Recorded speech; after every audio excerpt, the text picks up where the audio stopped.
কি অবস্থা সবার? Welcome back to my channel. This is Lia from Lia's day in the life. আজকের ব্লগটি হতে যাচ্ছে আমার anniversary blog. It's been 2 years I got married and I am so happy for this day. আজকে আমি কোথায় যাব, কি করব, এটাই শো করবো এই ভিডিওর মাধ্যমে। So stay tune with this video. And এই মুহূর্তে আমি রেডি হব। So let's get dressed. This is my dress for this special occasion. আমি এই ড্রেসটা আজকের দিনে পরবো দেখেই কিনেছিলাম। সো এই মুহূর্তে আমি মেকআপ করবো। সো মেকআপ করার পরে আমি আমার ফুল লুকটা দেখাচ্ছি। 2 hours later. Here I am. আমি ফুললি রেডি। আমার মেকআপ ডান, ইটস অল ওকে। এই মুহূর্তে আমি লেট হচ্ছি, চলো যাওয়া যাক। আমরা বের হয়ে চলে যাই ধানমন্ডি বার্কে ল্যাবের এই ব্রাঞ্চে। আমরা অন্য কোথাও যাওয়ার কথা ছিল, বাট আমরা যাইনি যেহেতু বাইরে প্রচুর বৃষ্টি। এটা ছিল ধানমন্ডি 15 নম্বরে।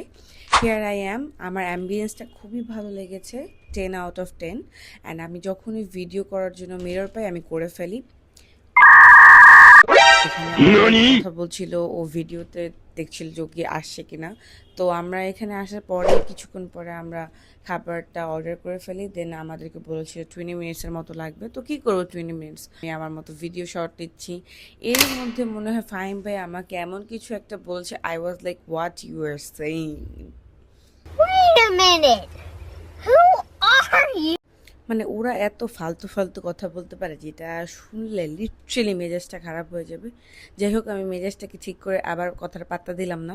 एकदम इन्होंने वक्त बदल दिया, जज्बात बदल दिए, जिंदगी। তো আমরা এরকমই কথা বলছিলাম, গল্প করছিলাম। কিছুক্ষণ পরে গিয়ে Few inches later. আমাদের খাবার চলে আসে। আমি খুবই ক্ষুধার্ত ছিলাম and I was super duper excited for the food. যখন ভিডিও নিচ্ছিলাম তখন বলছিলাম দেখে তো মনে হচ্ছে এটা খুবই ভালো হবে, খেতে কী হবে আই ডোন্ট নো, বাট মনে হচ্ছিল ভালো হবে অবভিয়াসলি, যেহেতু আমি একজন শেফ। আমরা খাচ্ছিলাম এনজয় করে। সো খাওয়া শেষে আমি একটু আমার ভিডিও নিচ্ছিলাম, ভালোই লাগছিল। এরপরে খাওয়া দাওয়া শেষ করার পরে তিনজনে মিলে একটা ভিডিও নেওয়ার চেষ্টা করছিলাম। ছেলেরা মেবি এরকমই, ভিডিও নিতে গেলে ঢঙের শেষ নাই। আমার এদিকে ফাহিম ভাইয়া এরকম। যাই হোক, আমার দিনটা খুবই ভালো কাটছে and I was super excited. আমি হ্যাপি ছিলাম, আমার দিনটা ভালো কেটেছে and that was my full day. Thank you so much to all of you for watching this video. আল্লাহ হাফেজ। আবার দেখা হবে নতুন কোনো ভিডিওতে।